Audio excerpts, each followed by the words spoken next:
মাগুরায় ছাত্রলীগ ও স্বেচ্ছাসেবক দলের সংঘর্ষের সময় প্রকাশ্যে অস্ত্র হাতে এক যুবকের গুলির দৃশ্য ভাইরাল হয়েছে। কে এই অস্ত্রধারী যুবক তা নিয়ে চলছে তোলপাড়। স্বেচ্ছাসেবক দলের দাবি, অস্ত্রধারী যুবক ছাত্রলীগের রাজনীতিতে জড়িত, তবে ছাত্রলীগ তা অস্বীকার করেছে। পুলিশ বলছে চেষ্টা চলছে শনাক্তের।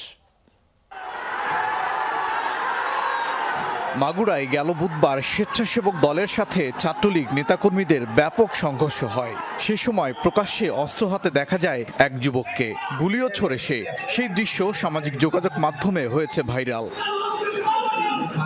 কে এই অস্ত্রধারী যুবক, এ নিয়ে চলছে তোলপাড়। স্বেচ্ছাসেবক দলের দাবি, অস্ত্রধারী যুবকের নাম শাহিন, বাড়ি স্টেডিয়াম পাড়া এলাকায়, জড়িত ছাত্রলীগের রাজনীতিতে, ছিলেন মাগুরা আদর্শ কলেজ শাখার সাবেক সাংগঠনিক সম্পাদক। ছাত্রলীগের আদর্শ কলেজের সাংগঠনিক সম্পাদক সাবেক শাহিনের নেতৃত্বে একটি সন্ত্রাসী গ্রুপ তাদেরকে অতর্কিত হামলা করে, ইট পাটকেল সহ গুলি বর্ষণ করে। তবে অস্ত্র হাতে যে যুবকের ছবি ভাইরাল হয়েছে তিনি সংগঠনের কেউ নয় বলে দাবি করেছে ছাত্রলীগ।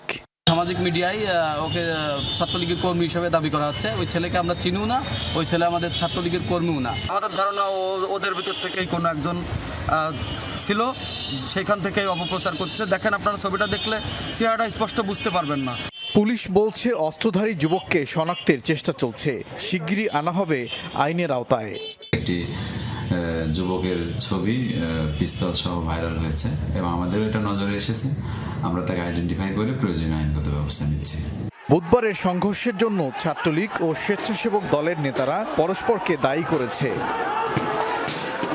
ওবায়দুর রহমান, যমুনা নিউজ।